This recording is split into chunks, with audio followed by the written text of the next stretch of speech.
Ciao, calcio lovers. This week, Dybala scores his first goal since November. Piontek gets 2 for Milan, and the Ninja wins it for Inter. While in European play, Italian teams go 3 for 4 as Roma take down Porto. My name is Graziano. You are watching the Italian Soccer Addict broadcast, and you are where you need to be to get your calcio fix. Andiamo!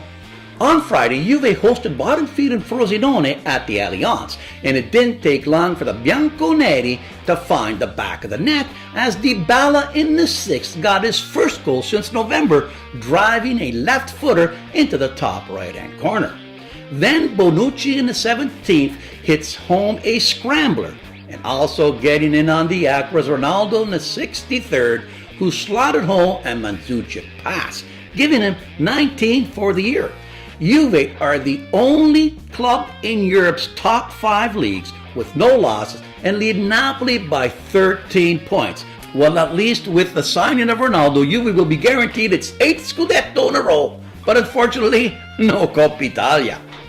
While Juve were winning, Napoli without Marek Hamsik, who finally completed his transfer to China for $25 million, were held to their 5th draw of the year, 0-0 with Torino. Now, even though Napoli had 65% possession and 9 shots on net, Torino's goaltender Sirigu made some incredible saves to preserve the 0-0 tie. At this point in time, I don't think that even San Gennaro can get Napoli close to Juventus. At the San Siro, an Inter team in turmoil hosted Sampdoria. Inter during the week stripped Icardi of his captaincy after one too many social media provocations by his manager/wife Wanda, which then led Icardi to respond by pulling himself out of the game. Wow. But without leading scorer Icardi, he seemed to be playing better. And facing tons of pressure, D'Ambrosio got into the lead in the 73rd, tapping home a Perisic cross, only to have Sampdoria's Gagliardini tie it up in the 2 minutes later. And after that, bad boy Niangolan sealed the victory by driving home a volley in the 78th. This victory keeps Inter in 3rd spot, but did little to calm the Icardi controversy.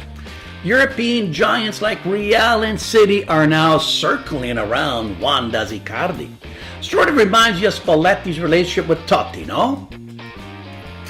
At the Atleti Azzurra in Bergamo, playing for 4th spot, Atalanta hosted rival Milan, where Freuler got the deal the lead in the 32nd, but in the second half, Milan's RoboCop leveled the score with a no-look wonder volley in the 46th. Calantihu gave them the lead with an absolute screamer in the 55th, and then the cop does it again, but this time using his head to give him 17 for the year in a 3-1 Milan comeback victory. From Higuain to RoboCop, Milan always seems to find their bomber. Injury-riddled Lazio, with no less than 10 players visiting the doctor's office, traveled to Genoa hoping to keep 4th spot viable. Even though Biagio got the lead in the 44th, 2 Genoa goals in the second half by Sanabria, his 4th in the 75th, and Criscito in the 93rd gave Genoa the victory, beating Lazio, leaving Lazio in 7th and out of European play. The other team vying for European play, Fiorentina, traveled to the Paolo Mazza and Ferrara. After Patania gave Spal the lead, Fiorentina responded with 4 goals, giving them their 8th victory of the year and to keep them within 3 points of European play. Other matches saw Cagliari get 2 Pavoletti goals to beat Parma 2-1. Empoli climbed out of the drop zone with a 3-0 victory over Sassuolo, and Udine get its 5th victory of the year, beating Chievo 1-0. Today, Monday at 2:30 Ottawa time, Roma plays Bologna at the Olimpico. My goal of the week comes from RoboCop Piontek, a no-look wonder volley. This is incredible.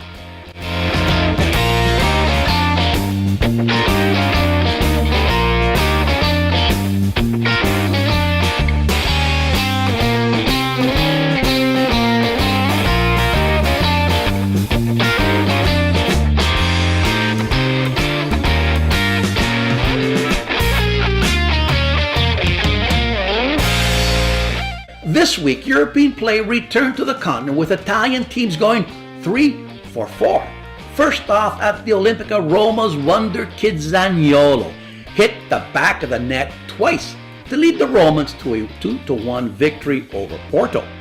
As we predicted, injury-riddled Lazio fell at home to Sevilla 1-0, while Inter beat Rapid 1-0 and Napoli bested Zurich 3-1.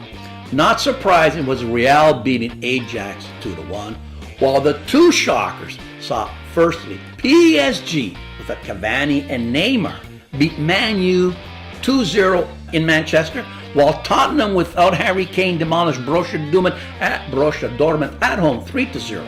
Nobody predicted those outcomes. A note here that after United fired Mourinho, Coach Solskjaer beat 10 mediocre teams in the EPL. His first serious challenge saw United crash and burn to a PSG team without Cavani and Neymar and saw Pogba get red carded.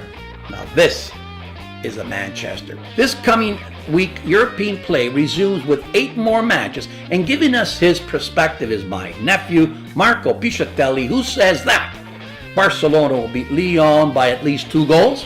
Liverpool and Bayern will play to a 1-1 tie. Ronaldo will score the winner against Atletico 1-0, and his favorite team, City, will win by more than 3 over Schalke. And in European League play, Lazio will lose again, while Inter and Napoli get home victories. Marco, I agree with all your picks, except that I think Juve and Atletico will play to a 0 tie.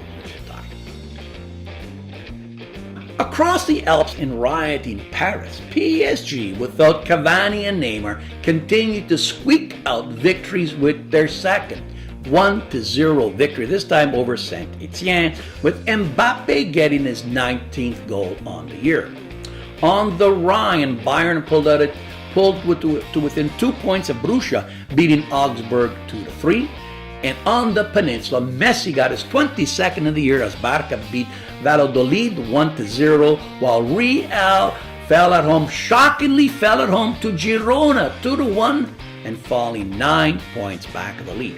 In the EPL, all is quiet as only FA games took place.